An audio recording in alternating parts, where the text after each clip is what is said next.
Good evening, everyone. My name is Jeronimo Vasquez. I'm supervisor for District 2 and also current vice chair.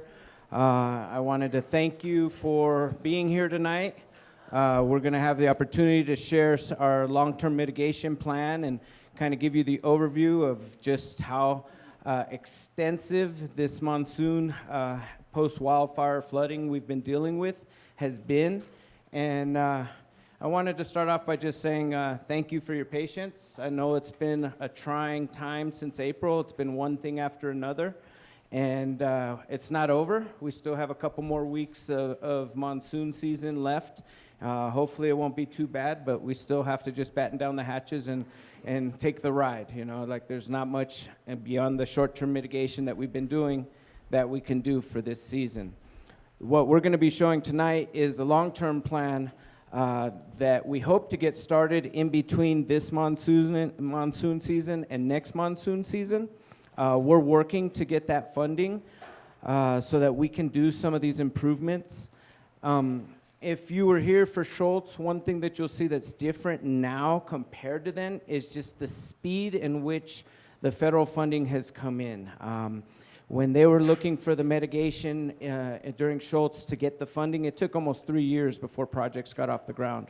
Whereas now we're still in the monsoon season and we're already having those conversations with federal agencies to see how we can get this mitigation going. It is a lot. It's going to be tough, and it's so expansive. We have 9 new watersheds damaged because of pipeline. 8 of them, I thought it was 6, but I learned tonight, 8 of them flow to the east, and so you're taking the brunt of that, unfortunately. And the reason why it's so difficult this year or so damaging is because areas that didn't burn during Schultz have now burned, and areas that are high slopes. And so now we have so much more water coming with much more velocity. We're seeing larger flows, and the impacts are just spread out so far across our area. And tonight, as you see the numbers, it's pretty incredible, you know. And just on this east side, like I said, I've been quoting 6 corridors, but it's really 8. We're getting flow patterns from different corridors on different days. And so one day we might have it, you know, on Copeland, and then the next day it's on Brandis, and then that couple days later it's Wapaki Trails that's flooding. Then we have Government Tank. Sometimes we have 2 or 3 going at the same time. And we go and clean areas up and get them passable, and the next day they have to go out and do it again, you know. And I personally hadn't been out here when it had rained up until a couple weeks ago. I had mostly come after flows, sometimes the next day after a new flow, and saw the changes and was like wowed about just how much damage the water had done in different properties. And then when we hosted the federal government to ask them for federal funding, $150 million for our long-term mitigation efforts, we brought them out here for a tour. And during the tour, it started to rain. And so it was quite an exclamation point to the ask, because we took them to Wapaki Trails and we're driving the loop and the water's starting to come and we were concerned, so we're like, we got to get out of here. So we go on Copeland and go up to Gloria, go around, go to Campbell, and by the time we get to the top of Campbell and turn around, coming back down Campbell, it was flooded over and we were stuck. So we had to go up on high ground because the alarms had come, and we were waiting there, and all of a sudden Lucinda comes to us and says, we got to go now or we're going to be trapped here. We go the back way, we get to the highway, we pass the Chevron, get past Hutchinson Acres, and the highway closes. We go down to Doney Park to take them to Pioneer Valley. We do the loop in Pioneer Valley. We come out, and we're by Cromer School, and the water flows hit Pioneer Valley right behind us. And so it was definitely, you know, it was scary. Like I said, I had never been out here during those flows. Listening to those rocks churn in those channels, that's scary. Not being able to move those in some of those areas, that's scary. And you all have had to repeatedly deal with this, and I'm so sorry that you're going through this and that this fire has created this kind of post-wildfire flooding. One thing that I'm really proud about of our community is just how people have come together to deal with this. This is not easy, okay? And it wouldn't have been easy if this was just pipeline in June, but we had tunnel before that. So this really, for a lot of you, has been months and months of repeated events, repeated traumatic events. I'm starting to get traumatized when I see those alarms. I'm like, oh no, here we go again, you know. And it's not easy and it's not fun. And I hope tonight we'll be able to answer some of your questions, give you kind of the big picture, but then also the specifics for your corridors. And the one thing I would stress is tonight, if you have any questions, you have any concerns, you have any needs, please come talk to someone here. We have all the experts in the room. These are the folks that you should be asking those questions to. So please don't leave until you've at least talked to someone and got your question answered, or if not answered, directed in the right direction. The other thing I would say is that as we're getting these flows, sometimes we're getting flows that we're not aware of. I've had one situation where I went to visit a house, and they're like, oh, I want to say it was Peaceful Way. They're like, we got flooded from Peaceful Way, and I call Lucinda, and it says, there was no flow from Peaceful Way. It turned out it was a side flow from Government Tank. So those kind of situations are happening where we're getting flows in different ways that we're not aware of, that maybe didn't follow the models as we thought they would flow. And so as you get video and pictures of some of these flows, please send them to us. Send them to me or send them to Lucinda so we can pass them on to the engineers so they can include that in their data as they're creating these models and looking at these flows. My email address is jvasquez@coconino.az.gov. That's the best way that I recommend that I can help you with your needs. Please email me, and then I can forward it on to our staff, and we can address it. We want to be here for you. Our staff has been working tirelessly since tunnel. You know, I really got to commend our team because they've done the best they can with what they got. You know, we've spent almost $7 million in recovery this season, and we're spread pretty thin. But we're enduring, and as a community, we're getting through this. And just ask for your continued patience and know that we are looking to mitigate this flood situation the best we can. We're not going to get it overnight. It's going to take a couple years, but in the pieces, we will get there where we'll reduce the flows, hopefully. One thing that gives us hope, last year, the big flooding or the big issues that we dealt with were museum flood and the Spruce Wash corridor, what you call it? The Spruce Wash watershed, yes, thank you. And that was the big concern. We had 6 or 7 big flood events cause, damage in the urban neighborhoods in the Sunnyside, which is also part of District 2. So I had the pleasure last year of dealing with it over there, this year dealing with it over here. But the thing that gives us hope was that last year, despite those 7 floods, we went in, we secured funding from the federal government, got $7 million, 3.5 for on-forest restoration, 3.5 for in what you call it, private, not private properties, but NRCS. NRCS funding. And from that funding, we were able to build 3 out of the 4 alluvial fans that we were looking to build. And we were also able to install sirens for the neighborhood to give us a pre-warning. And to date, we have not had a single significant flow yet. I mean, we've had some water come down, but not to the degree it was before. Now the sandbags in that area almost look like overkill. We're just afraid to take them away until we get an actual heavy, intense storm, because we just don't know. Right now, the flows haven't been, or the rainfalls in that area haven't been too bad, and we don't want to prematurely remove bags. And so what that does is that gives us hope. That gives us hope over here that if we can get it on forest, do some alluvial fan restoration, if we can get some of these channels built, and then also get the highway improved, we can make a big difference. And we don't have to endure what we've endured this summer, next summer. Hopefully we can incrementally lower that risk. Hopefully the weather will cooperate with us. This has been tough because we had a fire in April, then we had the fire in June, and then they were getting it out, and then monsoons came like a week early. And now monsoons is gonna be like 2 to 3 weeks longer than normal. And so it's just the way our climate has been this summer, and we're trying to adapt and be as flexible as possible. We're trying to get to all your needs. I know there are times where we're not addressing them as fast as you would like. Once you see the full extent of what our county is dealing with, I hope you'll have a little more patience with us as we're trying to get to your needs, because we are trying to address as much of your issues as possible. And again, tonight is the time to talk to the professionals. Our engineers are here. They can answer those kind of questions. They'll have the maps available for you. So please, if you have a concern, if you have a question, please talk to someone before you leave. Please don't go away from here with questions and concerns, but not having talked to anybody. So with that, I'll hand it over to Lucinda. Thank you for being here. All right, thank you, Vice Chair. Well, I recognize a lot of faces. Here we are again.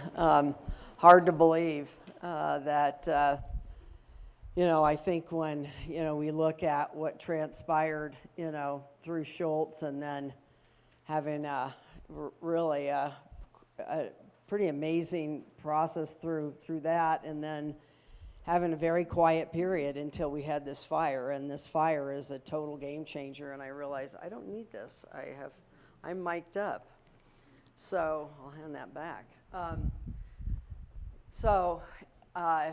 We're back at it again. And, there's always a silver lining to all this, is that the team that we have is really basically the same team we had then. And we've now gone through this, and one other location, to some degree another location as well. This, when we had the slide fire in Oak Creek Canyon, we did a lot of mitigation there too. Very different dynamics than here, but as the Vice Chair was saying, last time, by the time we got to this point that we were having this conversation, in fact, you'll see some slides tonight, it was March 24th, 2012. So we've really, very consciously, I put this on a steroids process. We are moving extremely quickly because, one, we have the knowledge and we have the team that's putting together the work and the numbers, and we're moving very, very quickly. And it's all going to come down to whether we get the funding or not. It's all going to come down to how quickly we can move that, and then, of course, weather and construction seasons in our area, right? We're still going to be limited in terms of what we can do, although now, frankly, working with Tiffany and their experience, they're looking at working a lot more into the winter, using the fall season much more for construction than we did last time. So anyway, we're going to have our challenges. We're going to do the best we can. How many people were here through Schultz? Yeah, I recognize a lot of faces, like I said, and understanding, you're going to see the numbers, that your flows are 7 times worse than what was modeled in 2016. So in 2016, after we got all the mitigation done, we reran the analysis across the entire flood area. The J. Fuller Hydrology reran that analysis based on the 6 years of recovery in the forest and the mitigation being implemented, that was implemented in the 5 corridors, and that is the basis of, we've looked at where are the flows now based on the modeling that we did post-pipeline versus 16, and you're going to see those numbers. But I think although there was a lot of burn impact during Schultz, this fire really burned intensely on those upper steep slopes, and we are seeing the impact. Some corridors worse. In fact, the southern and the northern are the 2 worst, Wupaki and Government Tank, but it's had a significant impact across the entire flood area. So we're going to launch in a little bit of history. I think for those of you that weren't here, will know. Some of you that weren't here may not be familiar with what transpired, so we're going to cover a little bit of that. And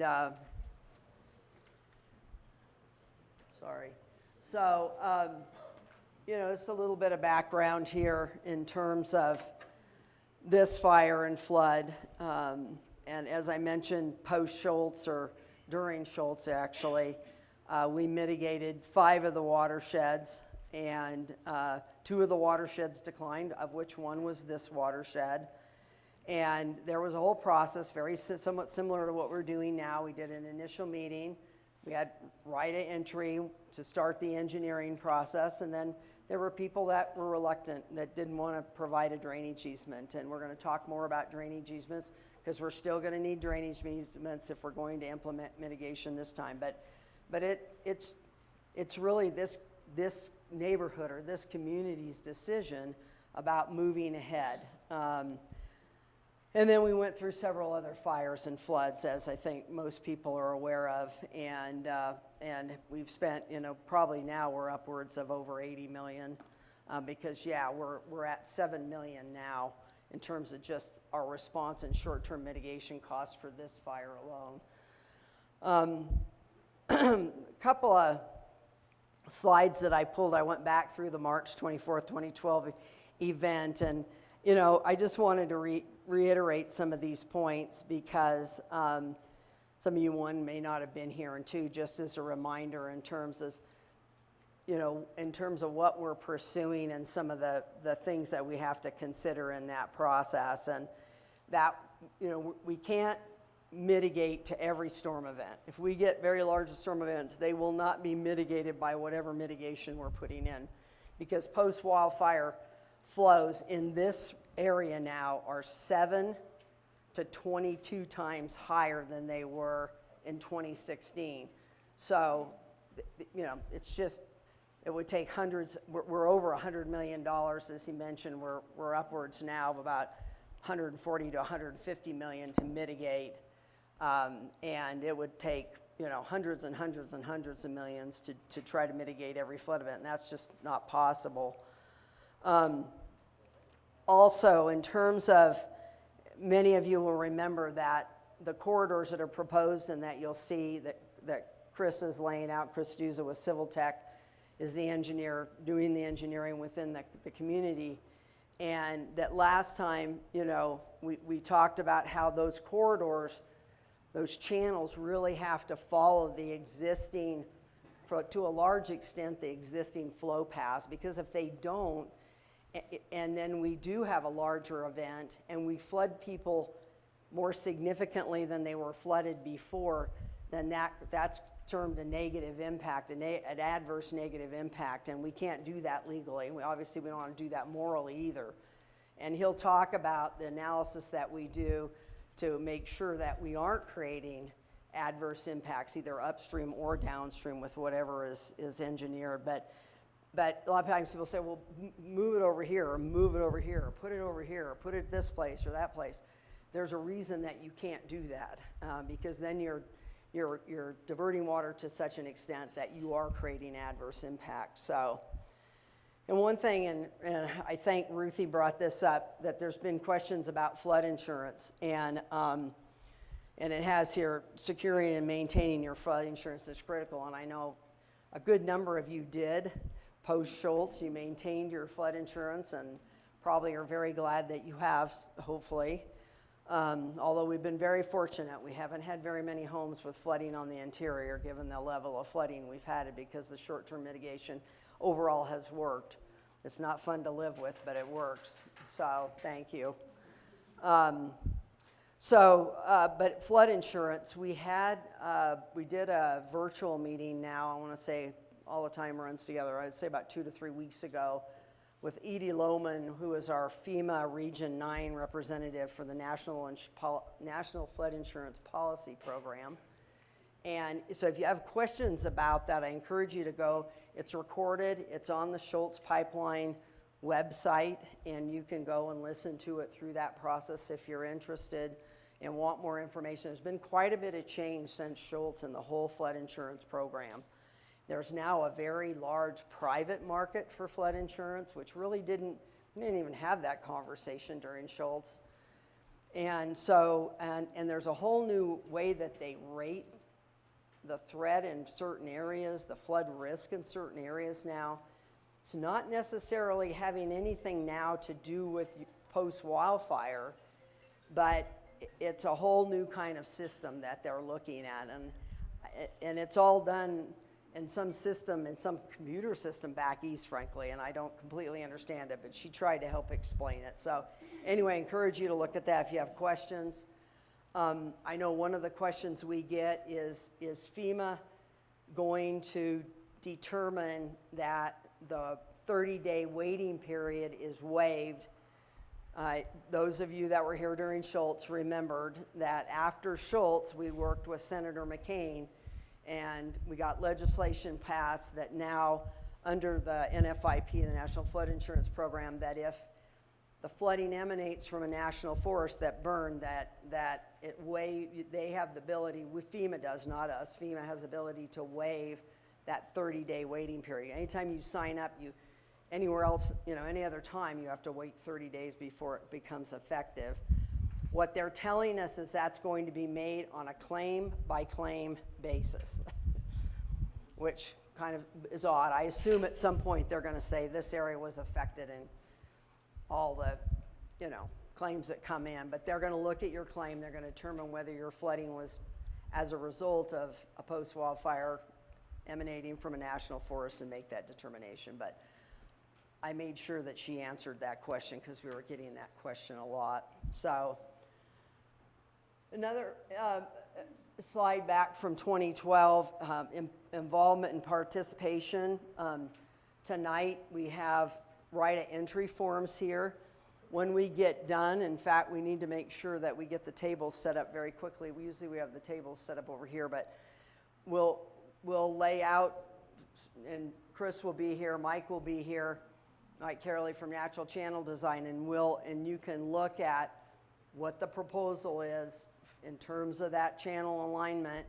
And if you're along that channel, the first kind of step is that we need you to sign a right of entry form to allow us to go on and do the investigative work, potentially survey work, to support moving the engineering forward. So I'll talk a little bit more about that later. We'll also have additional corridor meetings, and under the assumption that we're going to have cooperation. I know that Chris and others and myself have had communication with a number of you along that alignment already, and that many of you have already said, I'm ready to go. I'm ready to do it this time. Some that were opposed last time are now supportive. So, but it's still going to come down to, can we get the easements that we need to be able to move ahead? So, again, this is an integrated system that we're talking about, and there's really three components, and I'll talk about the three components. But the three key components, the number one, the game changer, is the work that's done above you on forest. And the reason that you're seeing the boulders in your neighborhood now is because the natural fans, alluvial fans that were above your neighborhood, have all unraveled. They're gone. They now have very large, you'll see some photographs that Mike and Alan took while they were up there.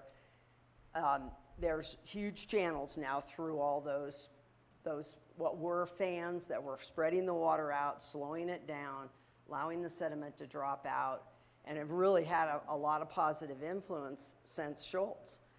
And they are now unraveled, and you have a completely compromised watershed up there, and that's why all the boulders are in your neighborhood now, is because it's sourcing all that materials coming through those channels, plus, of course, further up, the channels further up. What that means is that there is then an opportunity to restore those alluvial fans, construct grade control, reduce down erosion, and so forth, and Mike will talk more about that later. Again, we're looking at 7 to 22 times the flows, and kind of move into this season, kind of what's transpired. There's a great shot of the boulder fields that now exist downstream of those alluvial fans.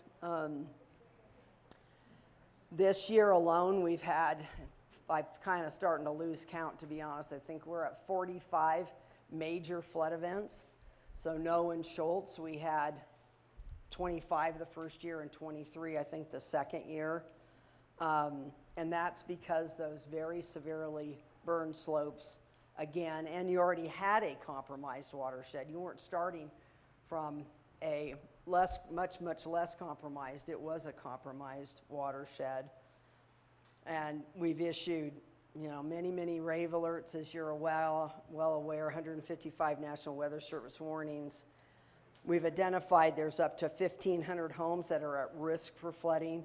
And if you look at the valuation of those properties, homes, businesses within that area, it's at about $1.3 billion. That's not the damage. This is if you just look at the property valuation that's being impacted, okay? And of course, you're all aware we've had numerous closures on 89. We've had 7 full closures and 3 partial closures. So this is an interesting chart that Jay Fuller put together, and it shows the different watersheds from the left. It's Wupaki, Brandis, Peaceful, Copeland, there's our Rope Arabian, that now we just call it Campbell. Siesta Paintbrush, which we also call North Paintbrush Siesta, which we also call South Paintbrush, and then Government Tank. Government Tank is the worst impacted because during Schultz, a fairly small percentage of that watershed burned, and the portion that did burn was the lower slopes, not the upper high slopes. If any of you have hiked Weatherford Canyon up against Schultz Peak, if you've hiked that Weatherford area before, that all burned, and it probably hadn't burned in at least 100 years. So, and it's very steep, and so that watershed, it crosses down here at North Fart, just south of us a little bit here from the church, at Switchback and Heppel, that's that watershed, that's Government Tank. It's a very large watershed, it's kind of L-shaped, it comes all the way around the mountain, it's kind of fascinating. But anyway, that is actually 22 times greater than the 2016 modeling, but you can see Copeland is at 7 times, and you're, a little bit over 1,000 cubic feet per second in this modeling. This is the modeling that was done once we got the burn, well, we were running the modeling even before we got the burn severity map, but this is ultimately what you now are using both for the short-term mitigation and looking at this in terms of determining what can we do relative to long-term mitigation. So it's based on a 2-inch rainfall event in 45 minutes, and that came out of looking at all the gauge data that we had since 2010, and what was the size of event during Schultz that created a fairly significant response off the watershed. We actually have not had that storm this year. Our storms haven't actually been particularly intense, but we've had a lot of rainfall. And so these are some of the major events that we've had, major flood events. But if you note on the far right, you'll hear about, that was a 100-year event, a flood rainfall event, or it was a 5-year rainfall event. Or out on Brandis in 2018, we had a 1,000-year rainfall event. Well, you can see that most of the rainfall events we've had this year have been relatively small. About the intensity of the rainfall, okay? We've had a lot of rainfall, but we haven't had any really major intense events. And look at the flooding we're getting even without those really intense events. We're getting significant flooding across the entire area, including, of course, in your corridor. Total precipitation, this is what is starting to really come off the charts here. You can see the center set of bars. The far right light green bar is this year, is 2022. And you can see Copeland's been less than some of the others. It's at about 12 inches right now, but that's still significant when you look at the airport. The gauge at the airport is kind of the one they consider the average for the area, and average for this area is usually 6.5 to 7 inches for a monsoon season. So we're way in excess of that in most of the corridors. Paintbrushes have had a little bit less. You can see Wupaki, they're now at 15 inches. Several, Brandis and Wupaki are at 15. So what do we have done for the mitigation effort? This has been a major effort, and to mobilize within the time frame that we had. Of course, we had an early monsoon, which really didn't help. You know, this is the earliest monsoon. I've been here for about 25 years, and I think this is the earliest monsoon I've experienced. And so we had to mobilize really, really quickly, and that was a challenge. And but to date, we've produced a little over 900,000 bags. Frankly, most of those bags were produced initially at the Winslow prison and are now being produced at the Kingman prison. And then we also had a National Guard here for 2 weeks that produced bags and was very, very efficient and effective at doing that. And then we've had volunteers, and we've had Conservation Corps, and we've had fire crews and, you know, other folks come through, but it's been a massive undertaking, that whole production effort. We've spent well in excess of $3 million just on sandbag production and transport.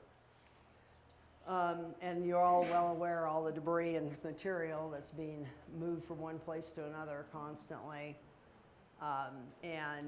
We were successful in getting an emergency grant through the Natural Resources Conservation Service for a little over $2 million. So some of that $3 million we will get reimbursed for. So now, the long-term mitigation plan, we have developed a conceptual level plan for all but the government tank. Government tank is such a complex corridor. We're still kind of working through that. But for the other corridors on the east side, there's 5 other corridors that we have already applied to the Natural Resources Conservation Service, including the Copeland corridor.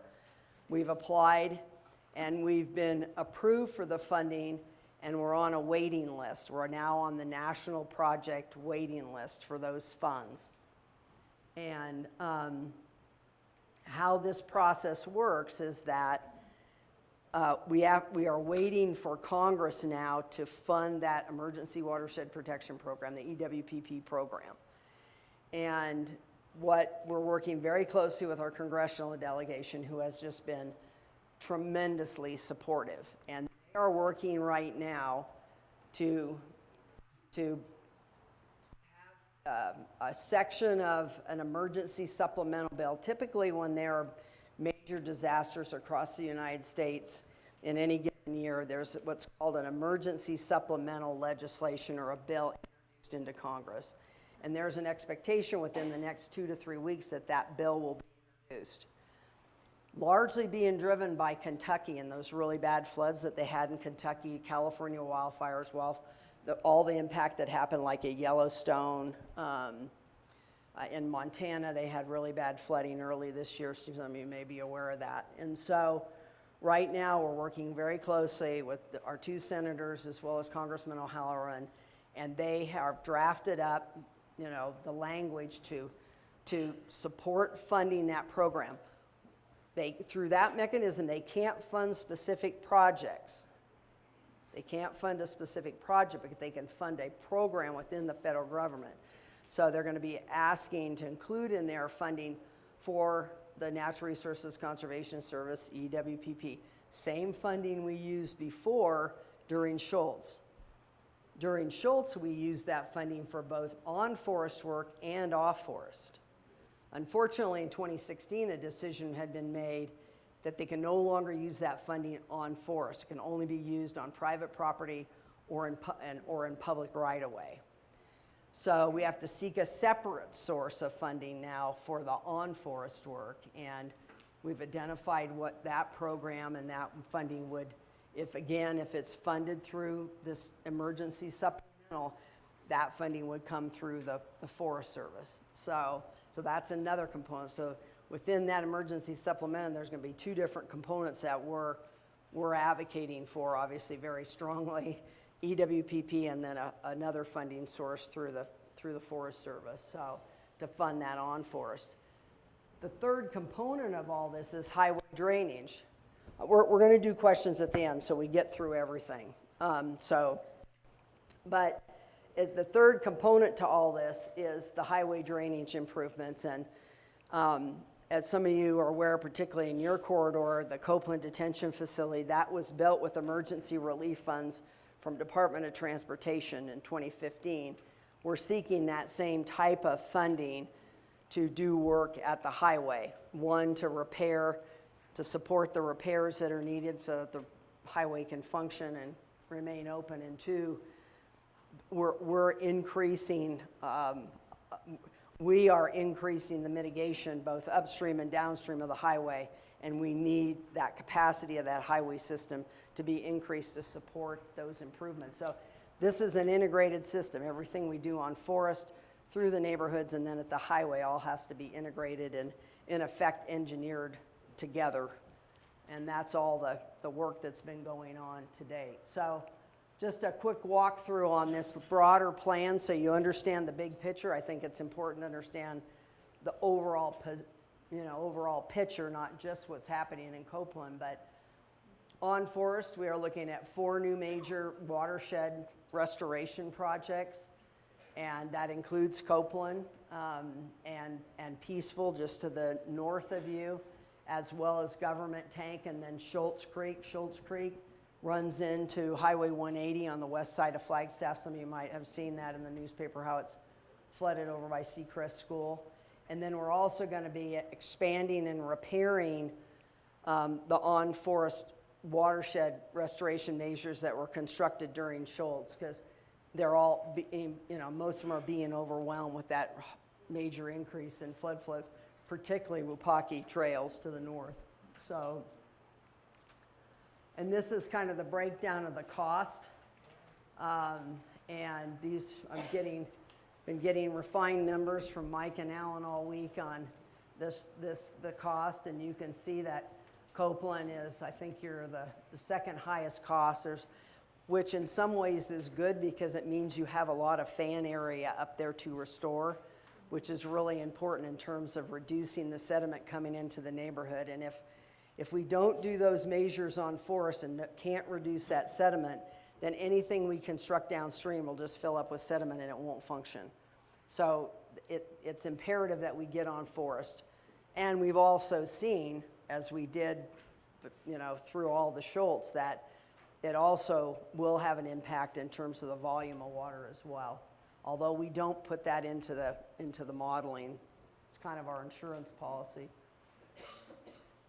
And then for the neighborhoods, we're looking at new flood mitigation in 3 of the flood corridors, including Copeland with 2 channels, Government Tank, and then Peaceful. So, and then some of the Wupaki Trails is very undersized. It was sized to 150 cubic feet per second, and they're now getting upwards of 1,500. Their modeling comes in at 2,000 cubic feet per second, and Chris is putting together a plan for that as well. And we'll be expanding the channel in that corridor, and then other corridors, Brandis and Campbell, we're doing some stabilization and a little bit of expansion there as well.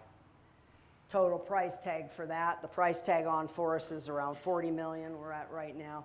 Price tag for this is probably within the $50 to $55 million range.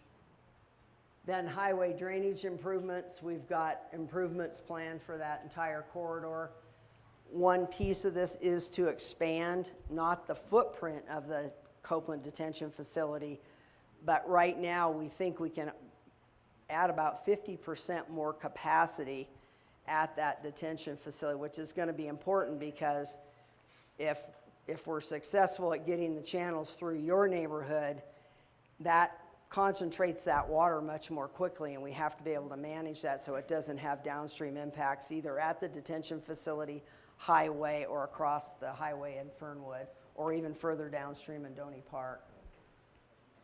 And then this is just another estimate, and these are all just based on conceptual planning level right now. So, and these are some of the improvements that we're looking at all the way from Lennox Road all the way down through Government Tank, just south of here, and then includes also improvements on Highway 180 and West Flagstaff. So the overall summary, right now, these numbers have actually just in the last few days, we're now we're at 130 to probably about 100, we're at 130 to up to 145, 150 million to effectuate that three-pronged strategy. So as I mentioned, we have submitted our first application and it's been approved for about $20 million. That includes the two-channel system for the Copeland area. But again, unless it gets funded by Congress, we're just sitting on a waiting list. The waiting list right now for the EWPP program, $600 million before our projects have gone on. So before our project, we have one that's been approved. We're going to be submitting 2 more applications. And so that just outlines some of the areas we're going to be doing work. And this is the first application for the five of the corridors. The reason we moved ahead the most quickly with these was that during Schultz, we had received approval for these corridors and had received the funding. And so some of that pre-work that was done has been completed. Now, what we're seeing because of the additional flows is that particularly on forests, the Forest Service will have to conduct some additional clearances up on forests. Good chunk of the area was cleared during Schultz, like in the Copeland watershed area, but there is an area there that still will need to be cleared because we're expanding those fans so that they'll have more ability to manage more of the water that's now coming down. So I think walk through that shows you what the costs are and what the district cost is, and break down. The NRCS now has decided that some costs are not eligible for reimbursement, including fencing and safety railing. So we're in a process now of looking at the cost, the various options for fencing along these channels.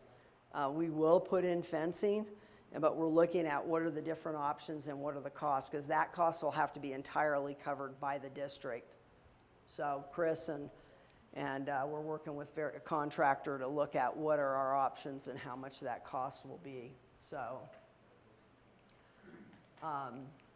So with that, we're going to jump into Copeland specifically, and first up will be Mike Carley with Natural Channel Design. You'll remember that Alan Hayden and Stephanie Yard worked with us really closely through Schultz. Mike's been working with Natural Channel Design now for a number of years, and he's going to walk through tonight in terms of what's proposed on forest in the Copeland watershed. So there you go, Mike. Thank you. And then we'll get through it again. We'll take some general questions, and then if you have specific questions related to your property and want to look at some of the alignments and stuff, then we'll move to the side and have that conversation. So. All right, well, good evening. My name is Mike Carley. As Lucinda said, I'm with Natural Channel Design. I am pinch hitting for Alan Hayden, who was originally set to give this presentation. But he and I have been working together pretty closely on these, and I'll be doing all the design of the on-forest measures for this watershed. So as Lucinda mentioned, the watershed, all the alluvial fans above timberline, including the Copeland corridor, have been heavily impacted by the increased water runoff from the post pipeline fire. And all of those alluvial systems have been basically degraded, wiped out.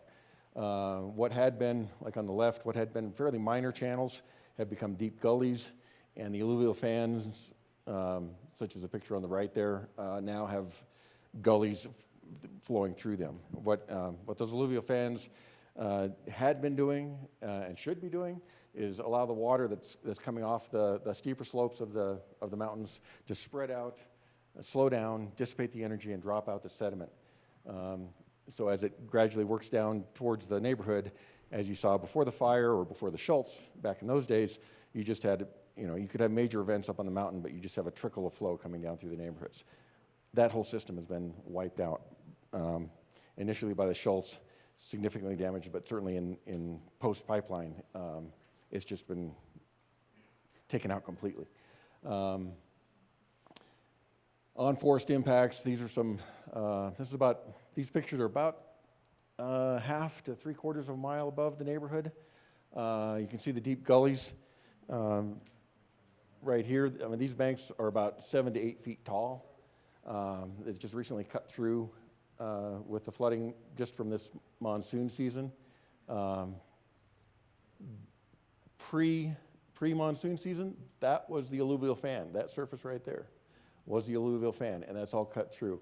It's interesting, these trees in here, there's multiple trees, but you can tell that this sediment right here, the lighter sediment, is from Schultz, is the stuff that came down, because the bark on this tree is unburned. The root ball is right at the bottom where the flow line is now, but the tree up to that point, the bark is unburned. Above that, it's all burned, and then there's another 2 feet of sediment above the burn line that accumulated with the initial flood, and then subsequent floods just cut all that through and pushed that right on into your neighborhood.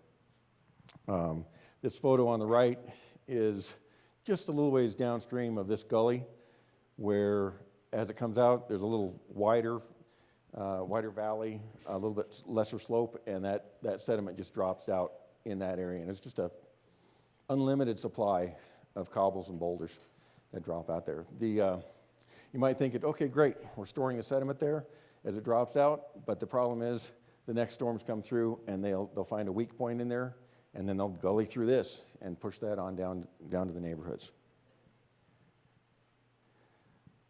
So there is, even with all the destruction of what was a fairly healthy system, there is some aggradation going on in the watershed. Most of that's occurring above the 420 road. A significant portion is. Right at the base of the steep slopes, as the steep slopes of the mountains come down and it goes shallower, there's a lot of sediment dropping out there. This photo was taken after the first storm event on this corridor. I was just up there today. There's been a lot of aggradation that occurred, but also where about as much as 5 feet of sediment filled on top of this fan, it's been gullying through and pushing that sediment, continuing pulsing it on down into the neighborhood. And this, of course, aggradation is also occurring in your neighborhood, as not telling you anything you don't know, but as the slopes are flatter down once it gets beyond the forest, it allows those heavy flows that are coming through the gullies that are on forest to spread out, drop its energy, and drop all the rocks through the neighborhood. So, what are we doing in the Copeland corridor to restore the watershed? This one is a little bit wider, zoomed out area, but for the Copeland watershed right here, there are a lot of opportunities to restore the alluvial fan system above the neighborhood, and opportunities all the way up to the 420 road and well above the 420 road too. Right down at the neighborhood, if you've hiked up in there, you know that it flattens out before it gets beyond the forest boundary. There's opportunities there where it's gullied through there. We can regrade that alluvial fan, spread the water out, hopefully drop the sediment out, so that when it gets to Chris's channels that go through the neighborhood, those channels will carry less sediment, more water, and be that much more efficient. There are, up above where there's opportunities for the alluvial fan, there are opportunities, we can't necessarily, the valleys get too tight, and we can't really build alluvial fans. There's not enough width to spread that water out, but what we can do is we can stop the channels from degrading. And so we apply a lot of grade control in those channels. We want to stop those channels from continuing to widen out into wider and wider gullies, and also down cutting to pull that sediment out of the bottom of the channel. So like I said, we have opportunities for fans probably from the neighborhood on the main channel, right here, from the neighborhood boundary to about halfway up to the 420 road, possibly a little bit further. We can build alluvial fans. Then we apply grade control in those channels above to the 420 road, and then continue to restore alluvial fans above that. This is for the south channel that comes down and it discharges right there at where the Copeland and North Copeland intersect. There is a north corridor, what we're calling the North Copeland corridor, that comes on down and discharges further north. For that one, we would also have an alluvial fan right near the neighborhood boundary. We'd restore that. And then above that, we'd have a combination of alluvial fans and grade control to stop the channels from sourcing that sediment and pushing it downstream.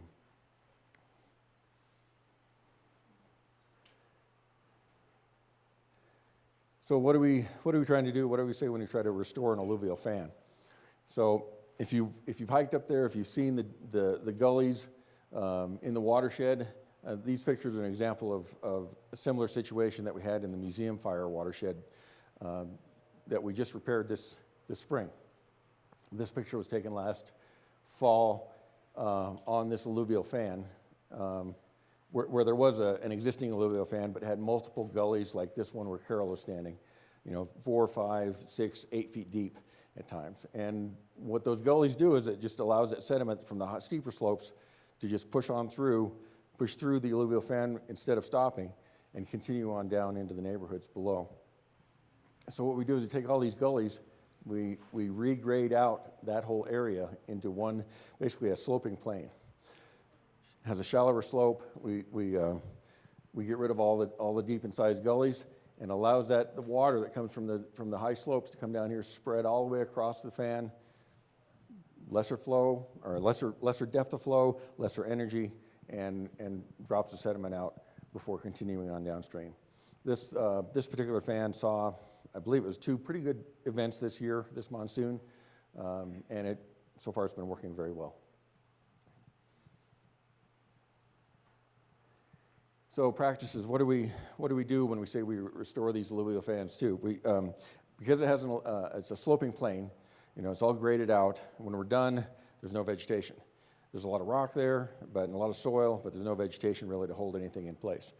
So until the vegetation can be restored, we put in what we call log sills, grade control structures.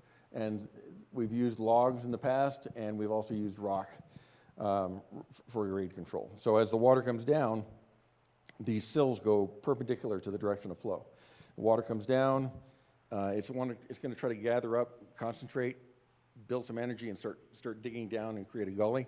What these sills do is that it hits that, it stops that gully, spreads the water out again, and then continues on down the fan until it hits the next one. So we have these spaced out about every 50, 60 feet along that fan, just to prevent that down cutting, prevent the erosion and the sediment delivery to the downstream neighborhoods.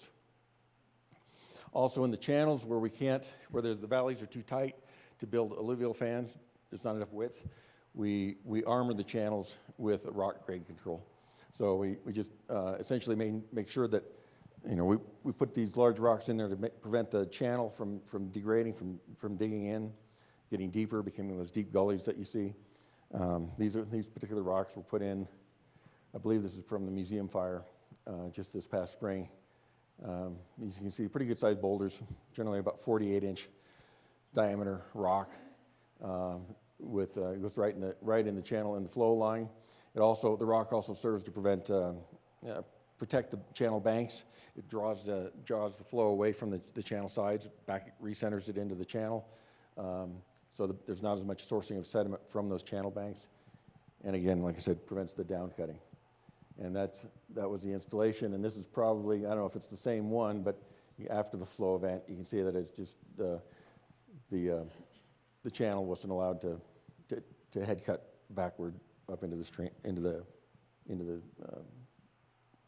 watershed. Other practices, there's another sill on the left side of the screen here, log sill being installed at grade. But also when we're done, we reseed the whole fan, all the disturbed areas. And this one was hydroseeded, but we either hydroseed or we put wood chips out across the fan just to give that little bit of protection to the seedlings, allow some water to be restored, moisture to be kept in the soil, and hopefully give the seed a little chance just to get a kick start. Because the key is that in the long term, we want those alluvial fans, we want everything that we've disturbed to revegetate, because those root mats are critical to keeping the erosion down in the long term. Other practices that we do, other construction activities at the end of these alluvial fans, if you've walked up on the water into the forest above the timberline over the years, we have at the end of the fans we have terminal trenches, and this just allows us to terminate the fan, gather the water up in one location, and then send it out into the transition channel that goes out into the neighborhood, into the infrastructure, the concrete channels that we're planning on building. And in other locations, other construction activities that we do, this, for example, is an existing fan. I believe this was actually Brandis, that we saw some down cutting from the 2018 storm. That 1,000-year event that we had back in 2018 that had 5 to 6 inches in an hour. We go in and we restore it. If there's any down cutting in the fan, restore any sills that had been damaged, and then we, of course, reseed it so that it revegetates over time. So I think that's it from me. On to Chris.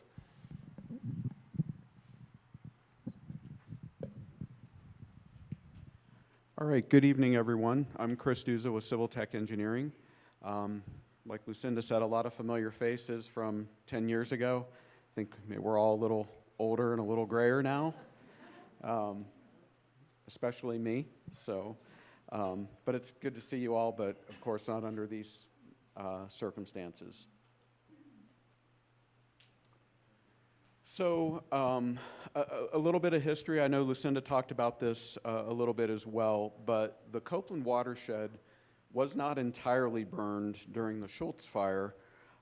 There was a small portion of the watershed that wasn't burned, but in the pipeline fire, the watershed is now 100% burned. So not only did the entire watershed that was burned during the Schultz fire burn again, the portion of the watershed that wasn't burned is now burned, and in many cases is severely burned. So Lucinda mentioned a little bit about the modeling that we've done, and the modeling in particular, interest in the Copeland corridor. There's really two primary flow paths that come in and out of this watershed that we call the Copeland corridor.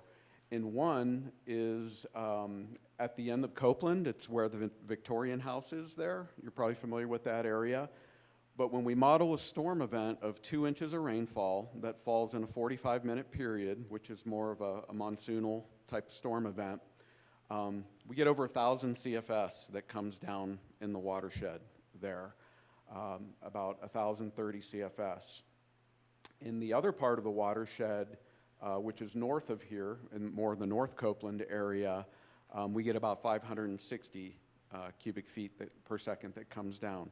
And an important element to remember out of this and all the modeling that we do, and something I'll talk about a little bit, you've heard a lot about the sediment and the debris that comes down out of these watersheds. When we're talking about the modeling and we're talking about these flows, I'm talking about clear flows. I'm talking about clear flow that's not laden with sediment and that's not laden with debris. And you may have heard a term called bulked flows. You may have heard that. You may not know what it is, but if you think about it, if you have a clear bucket of water and you dump a bucket of dirt in there, you have a lot more volume, and that translates into a lot more flow. So what you're seeing in the neighborhood right now, you're seeing bulked flows. You're seeing sediment-laden flows that are not cleared flows. So there's an increased element to that when we're talking about that. One of the things that we need to do, we need to demonstrate with our funding partner, as Lucinda mentioned. We've already put in the application to the NRCS and it's been approved for this, is we have to achieve a positive cost-benefit ratio. So the money that we expend in these projects, in the construction, obviously there has to be a positive, cost-benefit ratio for that. So that's something that we worked through during the design. And then also the no adverse impacts modeling. So a little bit more on the no adverse impacts modeling. That's done by another consultant that's completely independent of Mike and I. We want that to be an independent third look at what we're doing.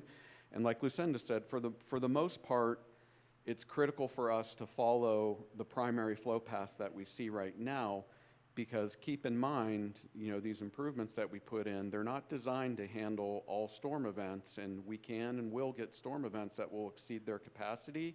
So we need to make sure, by virtue of what we're doing with these improvements, that we don't create adverse impacts on other properties, as opposed to if these improvements weren't there. So that's something we have to be very conscious of. So a little bit more about the Copeland neighborhood improvements. At our conceptual level, and these are conceptual level drawings that we had to develop and cost estimates in order to apply for this NRCS funding. So we developed 2 channel alignments that go through the neighborhood, and of course, all of that is private property, and we will need easements to construct those, not only to construct those improvements, but also to maintain them. So the easements are to physically allow those improvements to be in place on the private properties, but also gives us access to get in there and construct it, and then the long-term maintenance of coming in and maintaining these structures. So it becomes really critical, and it was quite an effort in Schultz, and I'm sure it'll be an effort this time. Hopefully not as much of an effort. Hopefully it's going to be a little bit easier, but we have to connect the dots all the way through the neighborhood. We can't have 3 properties all agree to give easements and then one not, and then the ones downstream. So we have to connect the dots all the way down through. So it's absolutely critical that we all work together on this, come up with a solution that we're comfortable with, and be able to obtain those easements through the property. So a little bit about the proposed improvements. You've heard Mike and Lucinda talk a little bit about the, what's going on up in the forest, and I think thinking back to Schultz, in this watershed in particular, those alluvial fans on the forest were damaged during Schultz, but they were still functional, and they continued to function. And I think right after Schultz, we saw some flows in Copeland, but those alluvial fans were still functioning, and it wasn't really severe, after Schultz for a period. And I think, there was a lot of recovery that occurred.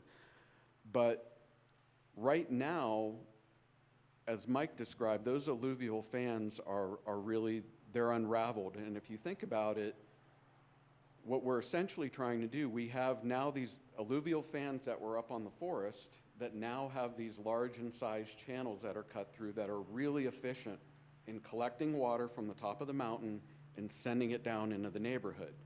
That's exactly what we don't want happening. And now the neighborhood is essentially becoming an alluvial fan, and maybe it was an alluvial fan historically, way back when. So now we have an alluvial fan in the forest that's very inefficient in moving water through the forest, or through the neighborhood, through the properties. So basically what we want to do is flip that. We want to flip it back to having these alluvial fans up on the forest that are, I'll say, very inefficient in conveying water. They spread the water out, they attenuate it, they allow all that sediment and debris to fall out and stay up on the forest. And then my job is to create a very efficient channel going through the neighborhood that can take that water that's coming out, that will come out of the forest, and bring it down to those Copeland basins. So I think that's a good way to think of it. We're just trying to flip what's actually happening right now. So really the most efficient channel that we can construct is really a rectangular concrete channel. The rectangular shape allows us the smallest footprint that we can. So it minimizes the size of the easement and the impact on private properties.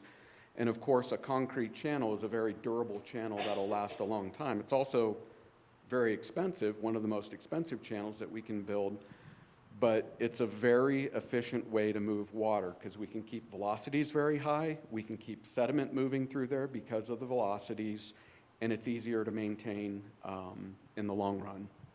So again, the larger channel, which is the one on Copeland that comes out of the Victorian with the larger flow, we're looking at a 20-foot bottom width and 3 feet deep, and that'll carry about 1,800 CFS, at least 1,800 CFS. So we're going to do questions right after.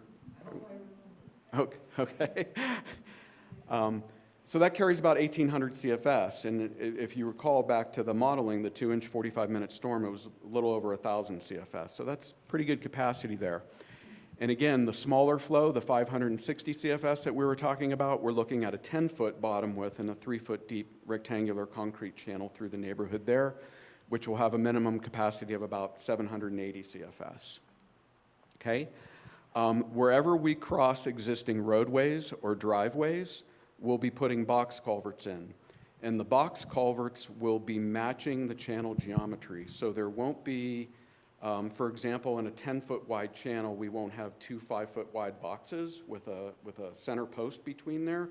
It'll be a clear span, because what we want to do is we want to be able to move the water through those structures as efficiently as possible to minimize the chance of clogging or sediment building up at those structures.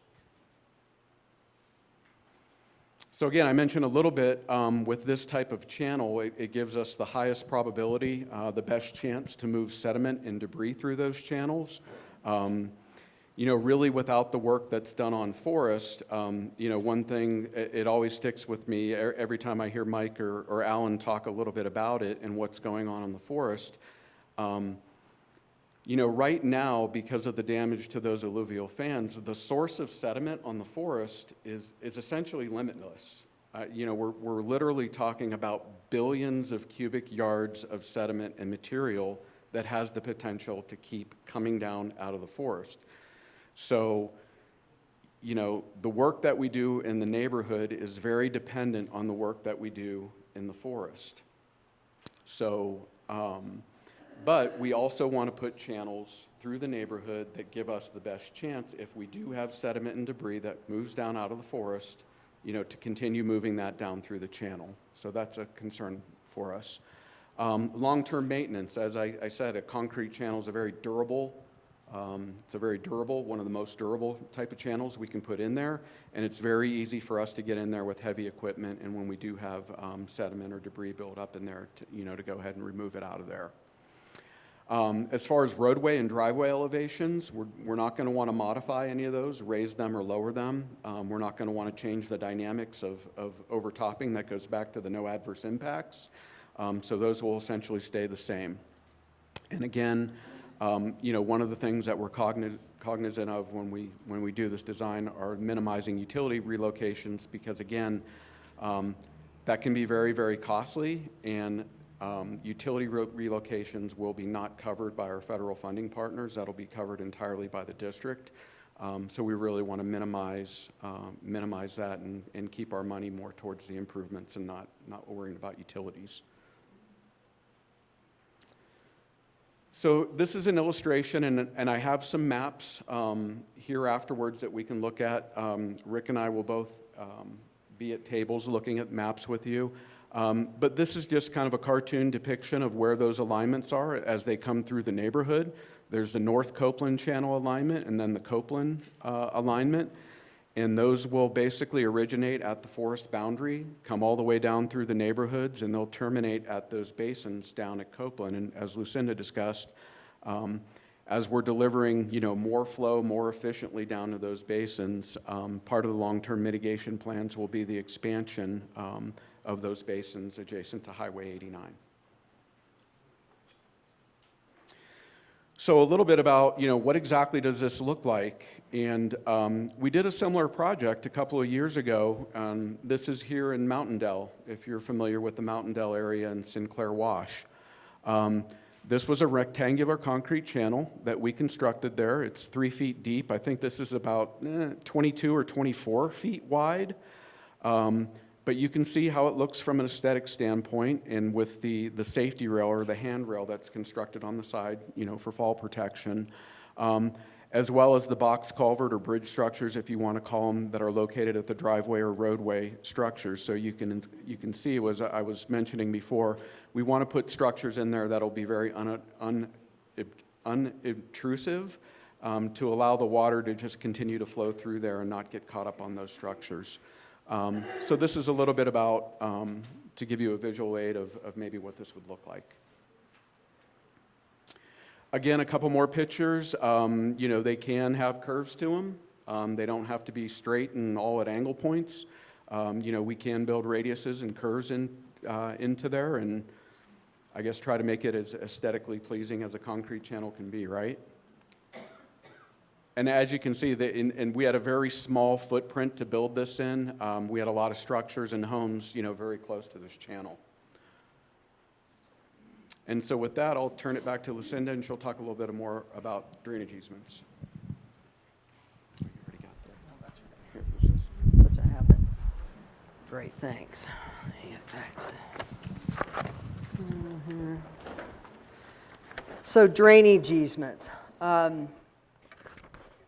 As has been noted, this is a fundamental component of the process, and the first step, as I mentioned, and I think the forms are out there. I'll have Shirley bring them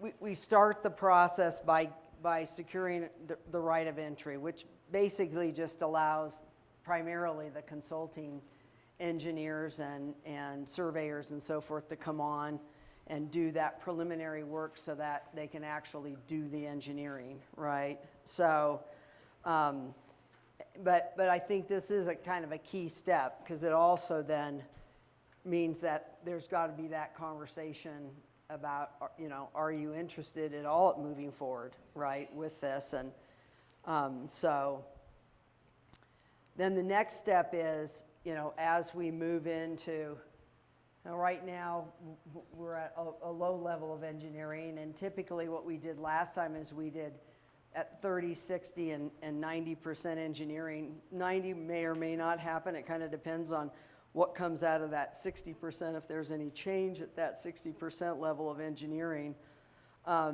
is we will meet, and again, most of that meeting will be putting out the plans and people looking at them. But there'll also be a lot of conversations between you individually. And again, this is for the properties that are actually affected by the channels. Okay, this won't involve other properties, just those property owners that are affected directly by the channel. But there'll be a lot of specific conversations too, or some level of specific conversation between Chris and the property owner, you know, relative to how it's going to line. And again, you know, this, you know, you can make some changes, but you know, it's not going to be, it's not going to look like that either, right? It's got to be efficient. It's got to be cost effective. We do have to meet this cost benefit analysis process within NRCS. And so, you know, there are some constraints in terms of that process. A drainage easement basically gives the flood control district the access to your property, and we then hold that easement. It's like similar to a utility easement for utilities to place their, whether it's communication lines or electric lines or a gas line, you know, in that area to then provide a service in effect to you. You're getting a flood control or drainage service, you know, as a function of that drainage easement. You still own the land. You still own the land, but we have then in effect the right to construct and then the responsibility to maintain that in perpetuity. So, you know, in terms of the actual, I think he gave you a good sense about what those easements are likely going to look at, and he can talk with you more about that. This will not affect your zoning. There are also processes you can go through, but it won't affect your zoning of your property. So in relationship to like the number of animals you can have in your zone right now, that's not going to change. It doesn't mean that the public has access to your property. The district has access, not the public. So some people worried, oh, well, this become, you know, is this going to become a trail, or is this going to become an access point for the public? Or motorized vehicles, no, it will not. That's not the intent of this. This easement is for drainage purposes only, not for other purposes. It will limit what you can do within that easement. It will limit, right? You can't construct over that. You can't put a, construction within that easement. The intent is, again, to fence those easements. Most of the alignments are going to run along property lines, and that easement's going to be split, as you go north-south between property owners, in effect. And most of these, I think most of this area, right, Chris, there's going to be a shared easement across two properties. And it'll be fenced. So in effect, that'll become your property line. It isn't officially. You'll own to like the center of that channel or the center of that easement, likely. Part of that easement, though, will be enough space that we can get a vehicle in there to be able to clean that out if we have to get in and maintain that at some point. Although historically, we've seen that these channels, if are pretty low maintenance because you do get enough velocity that the material will move through there. So I think that kind of covers a lot of those points. People ask, well, will we be compensated for the easement? And this was the policy that we had all through Schultz. It's the policy we've had through museum. We do not compensate for easements. And the reason we don't is we don't have enough money to compensate for easements and do the mitigation. So it's one or the other. And we just don't have the money. I will work with, we did last time. And I'm pretty confident working with the assessor. We did have an arrangement whereby for a 3-year window, you got a reduction in the property component of your property tax. Your home is taxed in one process, and your property is taxed, the undeveloped part of your property is taxed in another process, and then the two come together to result in your tax bill, right? So we did, and I can't remember, to be honest now, what the percent reduction, but he was a part of that process then. I think he'll be very receptive to doing that again for those that donate easements. Also, the donation is, it's like donating, if you donate to the government or you donate to a nonprofit, you are potentially eligible for a income tax reduction. That, I'm not a tax advisor. You'll have to work with your tax advisor to see how that may apply.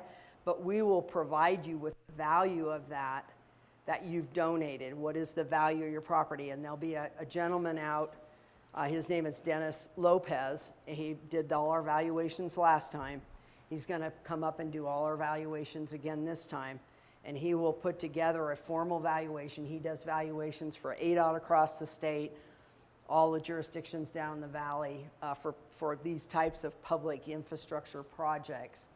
He'll put a value. He looks at comps. He looks at the area and so forth. He comes up with that value, and you'll be given a formal statement of value so that you can take that to your tax advisor, and they'll advise you whether or not you are eligible or not. So again, you may be eligible for both state and federal income tax benefits out of that. So one of the key pieces of this process is that if you have a mortgage, the mortgage lender has to provide what's called a mortgage release. We all want to think we own our properties. I have a mortgage. We don't own our properties. The mortgage company owns our properties, right? They have to sign off. And you would think that they would jump at this opportunity, because for them, you maintaining the value of your property and having the opportunity to raise the value of your property would be a positive. But it's a very slow process is what we've seen historically. And literally last time, Congresswoman Ann Kirkpatrick's office, I had to go to her office, and through her office have her contact the mortgage companies and demand that they respond and get us these forms. I mean, it was like, we're doing a benefit for you. You're the property owner. You're one of the property owners in this, this process. And the property owner was, had already signed off and everything. And sometimes it took us 60 to 90 days to pull those out of those companies. So, so we're hiring a consulting firm this time that's going to manage that process for us, that's done this. We've got 2 different firms that right now we're getting proposals for costs from those firms that will help manage that process, and they'll go through, you know, all that process. And there's a legal process that we go through called the Uniform Act. It's in terms of when governments engage in utilizing private property for projects. There are rules that we have to follow, and that they will be the ones to shepherd through this process. So, and they and I will be working with you, you know, to get those documents signed, give you an opportunity to review those, and then get those signed. And they do have to be notarized as well. So that gives you a little bit of overview of that. I think some of you, we had those discussions last time. You have some familiarity with it. And then in terms of the overarching process, where are we? You know, we're early in the process, but again, we're not even through monsoon season. So we're early in the process, but we've already, you know, started down this path. I think we've got a pretty good concept about, you know, from an engineering perspective, how we want to move forward, what we can do. And I think that the really good news is that we can have, with what's proposed both by Natural Channel Design and Civil Tech, like, we can have a big impact in this corridor, a big impact, a really big impact in terms of what we can have an impact. We have, again, doesn't mean we're going to mitigate every rainfall event, but we can have a pretty big impact when you looked at those numbers. So that is really, to me, that's exciting that we can have that kind of impact, because last time we had a lot of constraints, and we still have constraints this time, but I think this time the lesson's been learned. We need to go and get what we need for the long term. So again, we talked about securing the rights of entry, drainage easements, the mortgage releases, finalizing the engineering, moving through that process. Then we have to secure all the approvals again for the on-forest work, some of that area where we're going to restore those fans. Some of that's already been cleared. They've told us that they're not going to reinitiate that piece of the process. But if there are areas where, and I know there are in Copeland, I'm pretty sure, right, Mike, that there are areas that you do want to now expand the fans and some of the grade control in the channels, those will still have to be cleared through that process. We started meeting with them about a month and a half ago already to talk about, okay, here's where we're going, here's what the plans were before, now here's what we're looking in terms of expansion, and they have those details. And we're really pressing them to get a schedule. How quickly can you get this work done? Do we need to augment your staff to get it done more quickly by paying, for example, we're looking at some other berms downstream of Landfill Road right now, and we're hiring an archaeologist to do that surveys so that it gets done quickly. We may have to do that in this area too. We're waiting to hear from them. What do they need to get this done in a reasonable amount of time? Then work through with the Natural Resources Conservation Service. Again, this is all assuming that we get the funding. Work through the Natural Resources Conservation Service with of course, the engineering. They have to review and approve all the plans, and then work with the Flood Control District Board, which is the Board of Supervisors sitting as the Flood Control District Board of Directors. On September 20th, we're going to have a 3-hour meeting. It will be recorded. If you can go back and look at it. I know most of you work. You're probably not going to be able to attend. It's from 9 to 12 in the morning. It will be both a public meeting and it'll be a virtual meeting, and it will be recorded if you want to go back and listen to it. And we're walking through all of this with the Board of Directors, including the financial plan to underlie this $150 million investment that we're talking about making. And then, of course, we have to go through a contracting process. I'm already in working with our procurement officer to kind of lay out what that process is going to look like. And we're going to use a process that we think will allow us to move pretty quickly with what's called contractor. It's a contract management kind of at-risk type process where we have a overarching contractor, and then that contractor will bring in other contractors to perform certain pieces of the work. So and they'll perform certain pieces of the work as well, so that we can get as much done in any given construction season. But the construction season will still continue to have a pretty big impact because there's just only certain times a year you can construct here between monsoon and snow. So I think that covers a lot of the information that we wanted to share tonight. And we'll take like about a half a dozen general questions. If you have further general questions, please email us. And also, are you getting the emails? Are you signed up to get the emails? If you're not signed up to get the emails, please use that email right now and get us your email so we can keep you informed. We're doing emails sometimes 3 times a week, sometimes once a week. It just depends on what information that we have coming. One other exciting piece that's happening, and I'll turn to our emergency manager, Wes Deason, to relay this information. We've been working with the Small Business Administration regarding a disaster program that they have. Wes, do you want to share some highlights of that? Wes has been working really diligently with SBA to get access to a low-interest loan program that they have for people to do property repair and home repair. Go ahead, Wes. Yeah, good evening, all. We received word today that we have been officially approved for the program. We had some data we had to work out. We got it all worked out. We should have some announcements out to the public probably the latter part of next week. The Small Business Administration does allow, they have a program that allows very low interest, long-term loans to help you restore your properties. Some of you have tons and tons and tons of debris on your property. Some of you have the large ruts. How are you going to fix that? Your flood insurance probably will not cover that. Small Business Administration will offer you some loans to do that. What we're being told is that very frequently, most people are folding those into their mortgage, so you don't actually have another payment. It does add into your mortgage, but it allows you the ability to restore your property. There's also a new component in the program this year that will allow you, and I don't know the exact percentage yet, I believe it's about 20% of the loan that you obtain above your loan, about 20% for residential mitigation. So if you want to get rid of your really attractive sandbag pile, put up a flood wall of some sort or some other mitigation to protect your home, that is now possible through the program.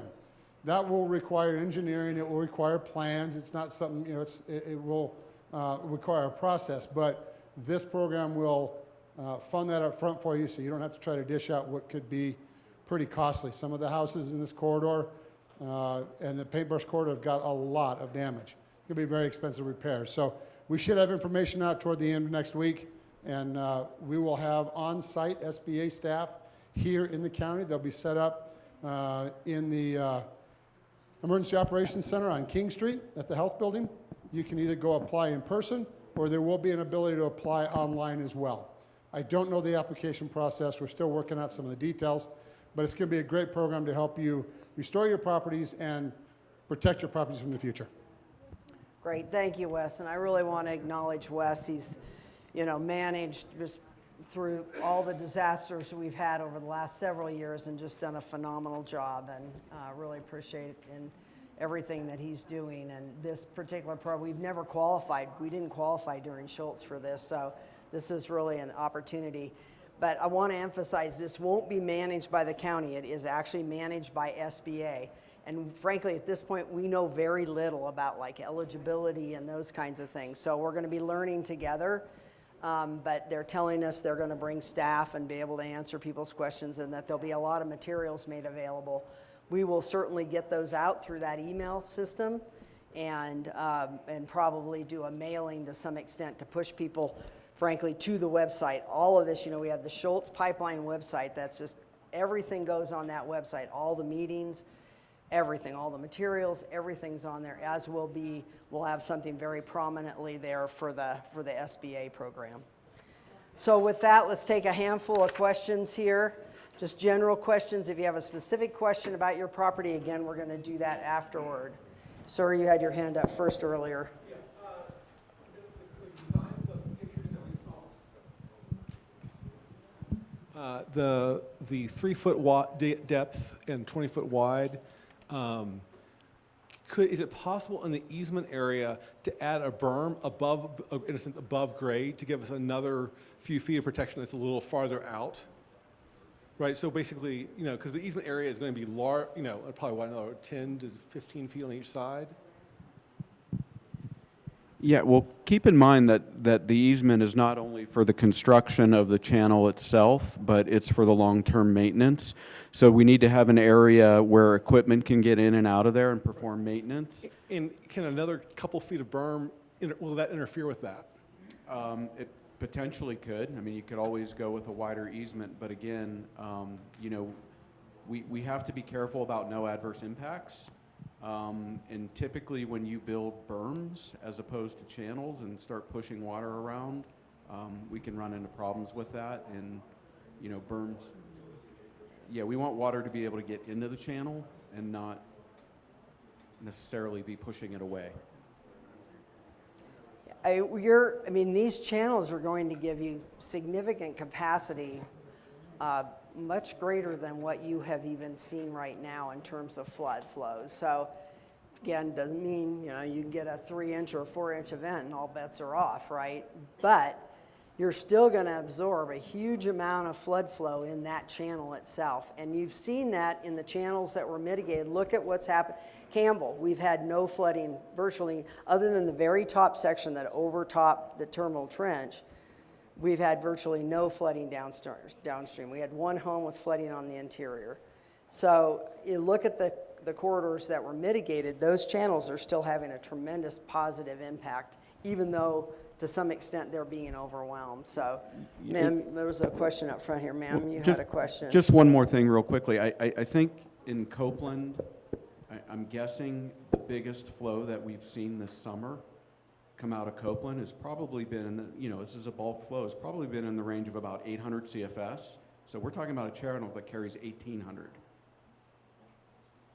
That's really significant. I mean, know that I think the largest channel we constructed, I guess beyond Campbell was, I don't know, 800?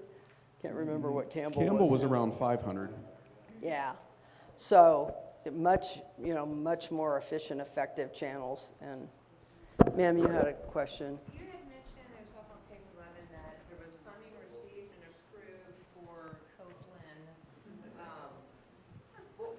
Years ago, why was it not completed at that time? Because people were concerned about providing the drainage easements. I think there was concern. I think there was a hope that, you know, the forest would restore and that the issue would subside. And for a certain number of years it did, until we had this fire again. And, you know, some people have asked, well, what transpired during that time? There were a lot of individual conversations. And my view right now is we're looking forward. What happened, happened. We are where we are. We got to all look forward. We got to move forward. And I'm hoping. Because now homeowners are having to pay out of their own pocket to fix the debris that maybe should never come down. There are impacts to those that are there now. There's no, you know, we can't deny that. There are impacts, but people made choices at that time. Some of those property owners are still there. Some aren't there anymore. They've moved on. I can't change that now. We got to look forward. We got to move forward. And hopefully we're going to all move forward and get a good system. And we got a great system planned for you all. I hope we can all move together. Yes? At what point can you exercise eminent domain, I believe it's called? I'm sorry. Eminent domain? Yes. Is that what it's exercising eminent domain? So if a homeowner whose property is not severely impacted by flooding, but is part of the water mitigation proposal, if they deny the mitigation, at what point could you exercise eminent domain? The district does have the authority and the power to exercise eminent domain. Board of Supervisors in this county has done that I'm not aware that we've actually ever even gone through the entire process. We thought we might have to during Schultz in a couple of occasions, and we were able to successfully secure those easements and move forward. But I'll tell you, you know, if we got one holdout, then that's, I think, an opportunity to look at something like that. But again, we really want to work with people. I think that's another reason why you look at the water. The channel needs to go where primarily where the water's, where the impact is now. So there aren't going to be very many properties that have the channel that aren't being impacted now. I mean, I don't think there'll be any, to be honest. And some may have more or less, right? And that was part of the dynamic last time, is that I think there was, just based upon how the flows were different last time, I think it's more concentrated this time in these two areas. So, you know, we got to be hopeful. We got to hope everybody will come together and we'll move ahead. So, a couple more questions. Yes, sir. What's the relationship between the county and the Forest Service, and how do you coordinate these plans? Well, in terms of these projects, we work very closely with them because they will have to approve anything that we construct on forest has to go through their approval process. The key piece of that is this National Environmental Policy Act process that determines whether or not we're having an impact on the environment, right? And it's a legal process they have to go through, but they are very, very, very cooperative with us now. They've worked with us really well on managing the assets we have on forest now and have historically since Schultz. We've worked really well together. We assume, we sign what's called a special use permit, and we assume responsibility for maintaining those assets. It's a 10-year agreement, but we're renewing we've either renewed or are renewing all those now. I mean, frankly, the assumption is we're going to maintain those assets in perpetuity. Now, if we don't get another fire, you know, at some point, they will become, those on-forest measures become part of the restoration. Because what natural channel design, for some of you that may remember, they walked channels all around the peaks during Schultz, and they looked at fires that were 75 years old, 40 years old, 25 years old, 10 years old, and they looked at how the channels had changed over time. How are they returning to a more natural state? And basically this philosophy and this approach in the engineering is all based on advancing that restoration. That's why we call it watershed restoration. We're advancing that watershed restoration very rapidly by, like, you know, in months and over 75 years, right? That's what we're doing. We're advancing that natural recovery of those channels and those water conveyance systems. So they get that now. During Schultz, it was a process to get them to understand there was real value in this. I mean, we spent a tremendous amount of time at DC, at the region office, going through getting agreements approved. For the one for museum that we did last year, it took us 1 month. 1 month. We got the money, and a month later, about a month and a half later, we had what's called a good neighbor agreement. And I mean, we've got on forest, we've done all the work, we've had no issues whatsoever. It's all worked really smoothly. That was one watershed. Now we have 8, actually 9. So that's the complexity now as we have more. Sir, you had a question behind you? I'd like to know, does the county have any liability from the Schultz, anything the county had done where they made improvements that they thought were improvements, like digging trenches across people's properties without it being part of an engineer plan, and now it has damaged and flooded other properties? No, we've had none. You have no liability for that? No. Everything that we constructed during Schultz is continuing to provide a positive impact. Well, if And- you looked at our property, you wouldn't say that. And you know Well, who I am. we'll take that offline and, Well, no, I like it to be Yeah. on the camera, actually. yeah. Because then my second question is, why did you feel it necessary to send out a letter encouraging everybody to sue their neighbor? What we're doing is making it clear that if a neighbor diverts water, if a neighbor chooses to mitigate and mitigate their property versus their home, and they divert water and have an impact, legally in this state, that process gets managed between the two property owners. That's the legal framework in the state. Doesn't have anything to do with the county. We're making it clear that that is the process that has to take place. So if you believe that your neighbor is having an impact, once you got to, just like I said in the letter, you got to document that impact. And then if you believe that's the case, then you have to go seek out an attorney and pursue that legally. The county doesn't have the authority to do that we aren't in that process. It's a property owner to property owner process. That's what that letter was trying to say. Do you want to explain that letter came out because of requests from residents? Absolutely. Yeah, thanks, Christopher. Christopher Tressler, our county engineer. You know, that was prompted by, one, seeing fair amount of what we call wildcat mitigation. People were just throwing up berms, cutting trenches, throwing up sandbags on their property lines versus mitigating their homes. And that creates, as soon as you don't let that water spread out, you're concentrating the water and you're going to have more impacts. And we've seen that in a lot of areas. If the county is responsible for damaging that property because of what they did, you have no legal, there's nothing recourse. Is that what you're saying? But you. No, if they chose to do that, we don't have any legal recourse to that. You're correct. You're asking us to sue each other, but because of things you did on our properties, it caused severe damage. Yeah, I'm not aware, you know, You do know because So. I've been emailing you and the engineer. Yeah. Well, we'll talk offline about that, but I certainly don't have that issue. Okay, last question.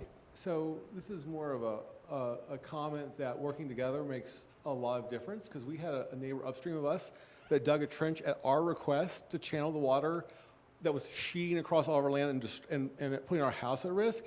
He put a channel in that put it into a different natural waterway that was already dug out by the flooding, and it completely saved our house.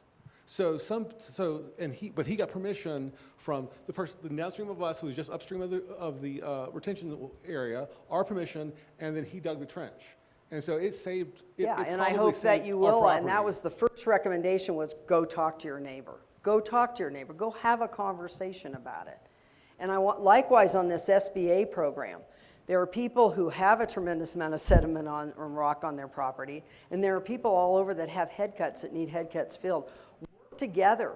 Hire a contractor together and say, okay, we're going to take this off and this contractor's going to take it over here. Save yourself both money in terms of coordinating that kind of work. I hope that'll happen through this process, that you'll work together to help balance that out. Because people say, well, the sediment's coming from my property. Well, it's actually all coming off the mountain. But there are places it's creating channels, and there are places that it's building up. So, all right, we're going to go ahead and break, and let's get, I don't know where, let's get a couple tables set up over here, or in the back here, back where Julie is, and we'll take a look at the plans.